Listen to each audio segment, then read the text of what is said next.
Kyle Tucker had the breakout series that we needed, that we've been praying for. And I got to give the guy a lot of credit because I didn't see it coming. But I'm so glad that it's here because he's a difference maker. Now, let's get Pete Crow-Armstrong back on track. Now, how about Seiya Suzuki? Now, let's move Matt Shaw out of batting ninth and move Dansby Swanson down there. Let's talk about all of this right here on the Cubs baseball channel, including Kyle Hendricks. Hey, we beat him, but we still love him. Like, subscribe, thumbs up. Let's get this party started. Always great to see you guys. Another big win for the Cubs, building momentum. Milwaukee lost. I know, don't look now, Cardinals. Look who's making a move. Yep, it's your old buddy Cubs. Let's go.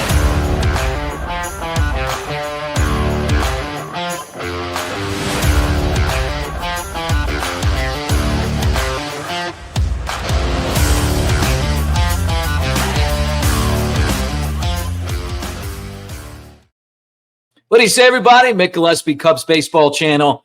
And as always, love having you guys here as we talk Cubs on a daily basis. So make sure you're a subscriber, comment on the videos, and thank you for being here as always. All right, Kyle Tucker with a breakout series. He came into this series against the Angels pathetic. It was bad to watch. We were wondering why he's in the lineup. He looked hurt. Somehow, I'm sure it was his camp, released a story about his fractured finger and hand, and he looked weak. And Owen Casey comes in and absolutely sparks the team. The Cubs, though, they still played Tucker, and we were wondering why. Then he hit a home run on Friday. Then his second time up, he struck out. But I'm telling you, I could tell in that swing that he was kind of feeling it again. It just looked like the Kyle Tucker swing that we were used to. Next day, he comes out, 2 home runs and a double. He was integral in the Cubs' win on Sunday, a 4-3 victory, player of the game, getting it done. You know, you go back and you watch the way that the Angels pitched him, and everything was like middle in, which is his wheelhouse.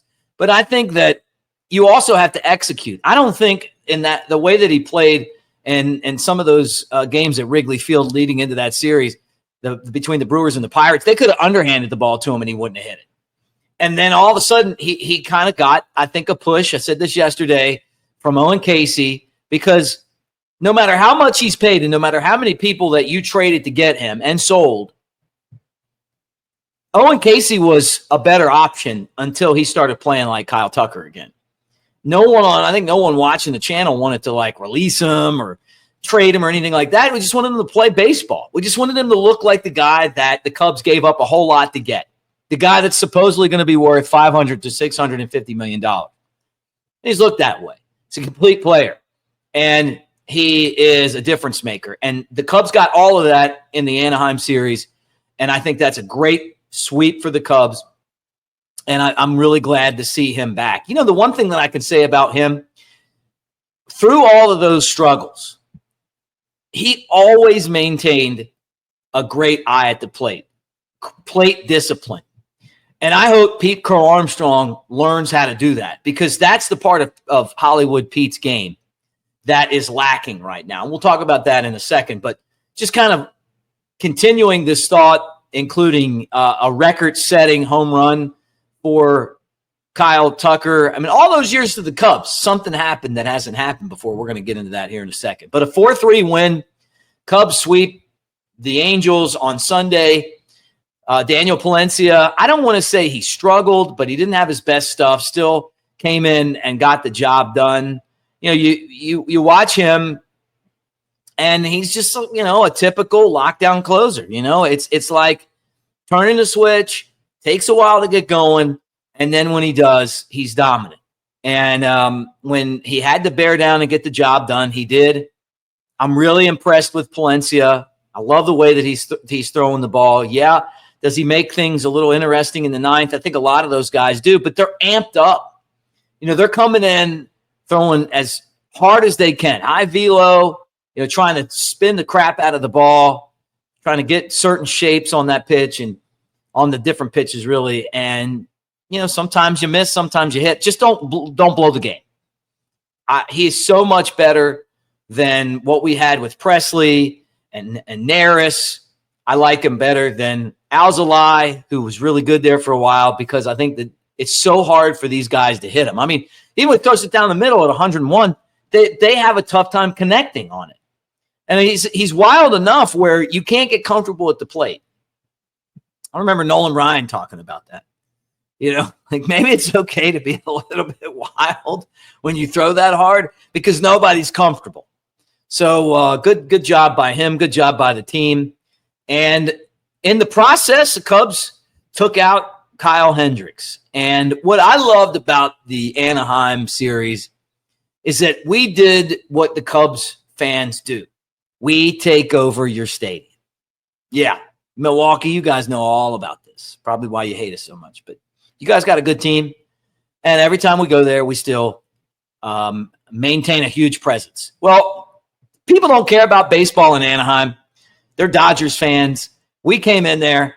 It was awesome to see the sea. Yeah, 2 C's. It was awesome to see the sea of Cubby Blue. And when Kyle Hendricks got taken out of the game, I loved watching everybody give him a standing ovation. Angels fans, because he's their guy, I guess, we're just saying to him, we still love you, buddy, and we're always going to love you. You may wear an Angels uniform, and we want to beat you. But everybody else we want you to do well against, and we'll never forget what you meant to the organization.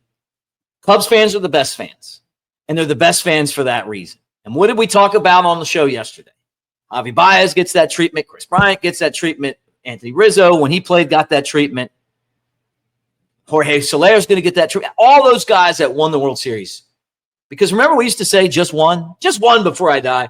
Well, those guys made it happen, and Hendricks was such a big part of it. But on top of that, he's a great dude. So Cubs got to him. Never really broke it open, but scored 4, gave up 3. They get a sweep, day off, and now they'll take on the Giants coming up on Tuesday. That's going to be an awesome series. In the process, the Cubs did something that hasn't been done by the Cubs before. And it's kind of crazy when you think about this.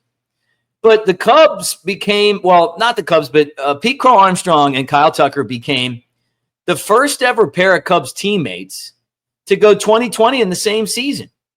Yeah, think about this. Hollywood Pete has 30 steals and 25 home runs. Kyle Tucker has 28 steals and 20 home runs. All those years of all those great Cubs teams with players that had the blend of speed and power. No one's ever done that before. But these two guys have done that. Pete had the game-winning home run on Friday night. Still struggling a little bit at the plate, but hitting the ball. Got robbed on some plays. He hit the ball so hard. I think it was last night. The guy took his glove off. He was like, my hand hurts right now. But I still like where he's going. I just think that what the one weakness in Pete's game, and his WAR is still only second to, I think, Aaron Judge, right? For the best in baseball. Just take more pitches. Just learn how to get on base with the walk. And Kyle Tucker does that as well as anyone. I'm not saying don't swing at good pitches. I'm just saying, like, don't get yourself out and hit the pitches that you want to hit and not the ones that the pitchers want you to hit. But at the end of the day, could not be, if you would have said at the beginning of the year that Kyle Tucker and Pete Crow-Armstrong were going to go 20-20, oh, that would have been awesome. And who knows? I mean, the 30-30 is not out of the realm of possibility here either. How would it get there?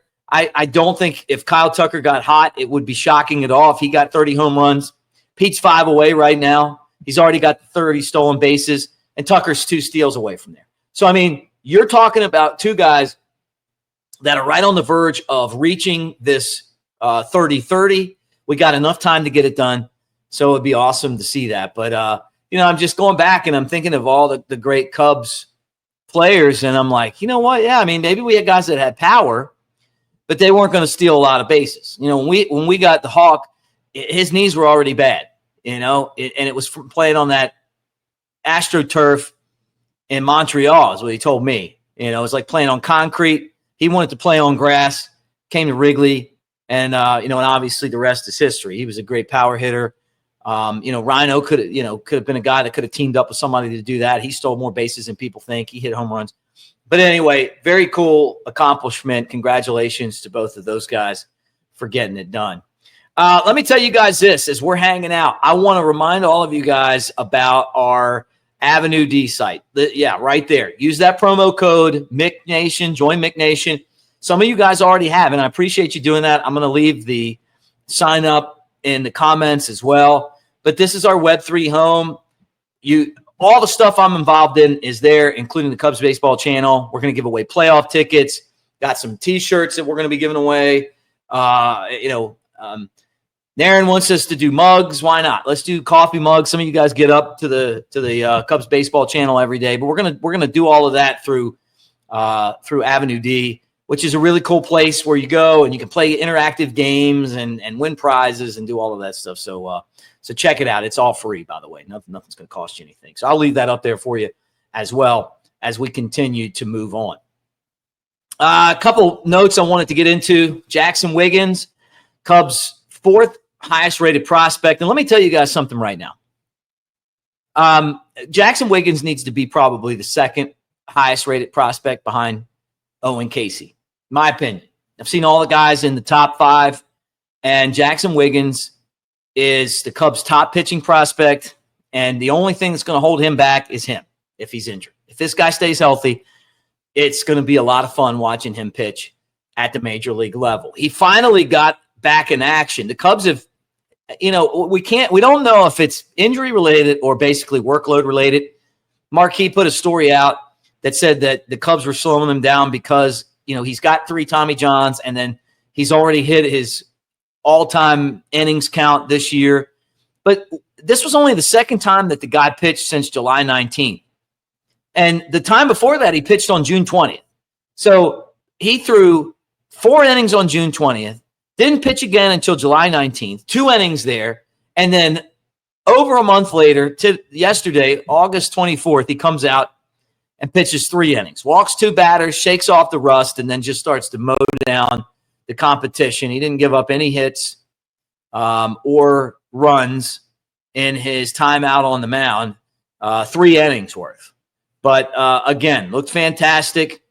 2 strikeouts and has a .95 whip this year when he's out on the hill. This guy's good. And just from people, I'm just going to tell you, having watched him, he's a higher rated prospect than Moises Ballesteros. I love Mo, but Mo's a hitter, doesn't have a position, great left-handed bat. And then Jefferson Rojas is getting blown away right now in Double-A. He's got a lot of work to do to be someone that you look at and go, hey, this is a top-rated prospect. Now, he's a really young guy playing in Double-A, but he's just getting knocked off his feet by the competition. He's batting like 150, and Jaxon Wiggins is ready for the big leagues. He just is. So, when you talk about prospects, hey, it's more than just potential. It's who are the guys that are ready to go. And I think you put the guys that are ready to go near the top of the list. This guy's ready to go. And be excited about him. Because if he stays healthy, the Cubs have something special there. I'm surprised they didn't trade him at the deadline, but I'm glad they didn't. And it was good to see him back in action again.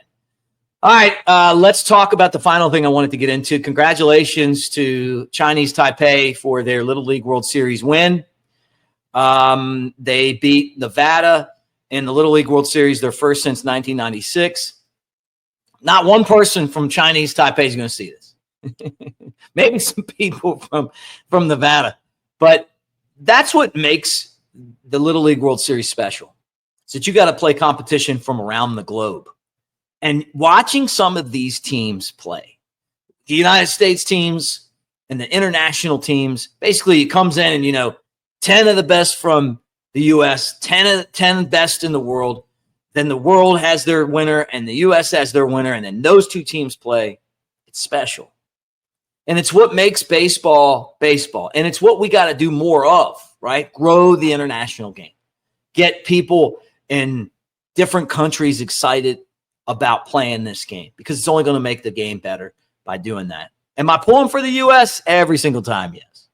But congratulations. Those kids, great opportunity to come to our country to experience what it's all about. And, and then to play in some meaningful baseball games. And, who knows, maybe some of those guys will end up in the major leagues, but I think it's cool. So tip of the cap to those guys and all the little league players that participated this year, whether they got to the World Series or not. I wish I could go back and do it over again and play some more baseball, get to talk about it, but I don't get to play. And that's the sad part. And I think a lot of you guys that are hanging out here and watching feel the same way. Right. We still love the game, but you get older and you kind of age out of it. And that's what happens in life. But anyway, listen, thank you guys for being on the channel. I say this all the time, but it is really, really, really special to be able to get on here and talk about the Cubs with you on a daily basis. 40 years, been a Cubs fan going back to the 80s, and then worked the organization for 20 years. All of these opinions on here are mine. That's why I started this channel, but I love hearing your opinion too. So please get in the comments section and be a part of what we do. Check out our AveD site, Mick Nation, and I will talk to you guys again tomorrow. But feeling good, man. Nothing better than going into an off day with momentum and hope. And I'll tell you what, this series, look, swept with Javier Assad, Jameson Taillon as two of the three pitchers that you started. And I'm not taking a shot at them. I'm saying, look, if you can do that and you didn't use two of your three best pitchers, then I think you're in good shape. I put Cade Horton right up there at the top. And then, obviously Matthew Boyd and Shota. But hopefully this is a sign of things to come as the Cubs now won 3 straight. And I don't want to say breathing down the neck of the Brewers,